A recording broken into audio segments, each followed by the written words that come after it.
Paolo Avellino hinangaan matapos gawin ito. Talagang kahanga-hanga si Paolo Avellino sa kanyang pagiging aktor, hindi lamang sa kanyang kahusayan sa pagganap at sa pagiging ka-love team ni Kim Cho na nagdadala ng kilig sa bawat palabas, kundi lalo na sa kanyang pagiging responsableng mamamayan na nagmamalasakit sa kapwa, sa gitna ng mga pagsubok na dala ng masamang panahon. Lalo na ngayong may sunod-sunod na pagbaha sa bansa, ipinakita ni Paolo ang kanyang tunay na malasakit sa mga naapektuhan. Sa kabila ng kanyang busy na schedule sa mundo ng showbiz, hindi nakalimot si Paolo na gamitin ang kanyang plataporma upang makatulong at magbigay ng suporta sa kanyang mga kababayan. Sa pamamagitan ng kanyang social media account sa X, nagbahagi siya ng isang mensahe na puno ng pag-aalala para sa kaligtasan ng lahat. Sa kanyang post, ipinahayag ni Paolo ang kanyang pag-unawa sa matinding hirap na dinaranas ng mga tao dahil sa pagbaha at nagbigay siya ng mga mensahe ng pag-asa at lakas ng loob sa kanyang mga taga-subaybay.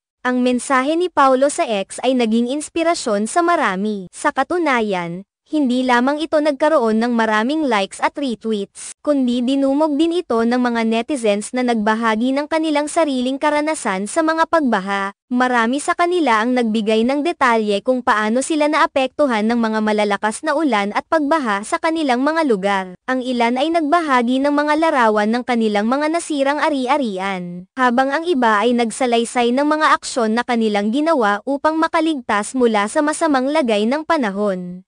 Ang pagbabahagi ng kanilang mga karanasan sa ilalim ng post ni Paolo ay hindi lamang isang paraan ng pagpapahayag ng kanilang mga nararamdaman kundi pati na rin ng paghingi ng suporta at pagkakaisa sa panahon ng krisis. Sa gitna ng lahat ng ito, ang mga mensahe ng pasasalamat mula sa mga naapektuhang tao ay lumutang. Marami ang nagpasalamat kay Paolo sa kanyang pag-aalala at sinabing kahit papaano, ang kanyang mga mensahe ay nagbigay sa kanila ng lakas ng loob at pag-asa na kanilang kinakailangan sa gitna ng mga pagsubok. Ang ganitong uri ng malasakit at pag-aalala mula sa mga kilalang personalidad ay tiyak na nagbibigay ng inspirasyon sa lahat. Ipinapakita nito na sa kabila ng kanilang katayuan sa buhay, hindi nila nakakalimutan ang kanilang mga responsibilidad sa kanilang kapwa. Ang pagkakaroon ng mga ganitong tao sa lipunan ay mahalaga dahil hindi lamang nila pinapalakas ang morale ng mga naapektuhan, kundi nagbibigay din sila ng ideya sa iba kung paano dapat magtulungan at magdamayan sa oras ng pangangailangan.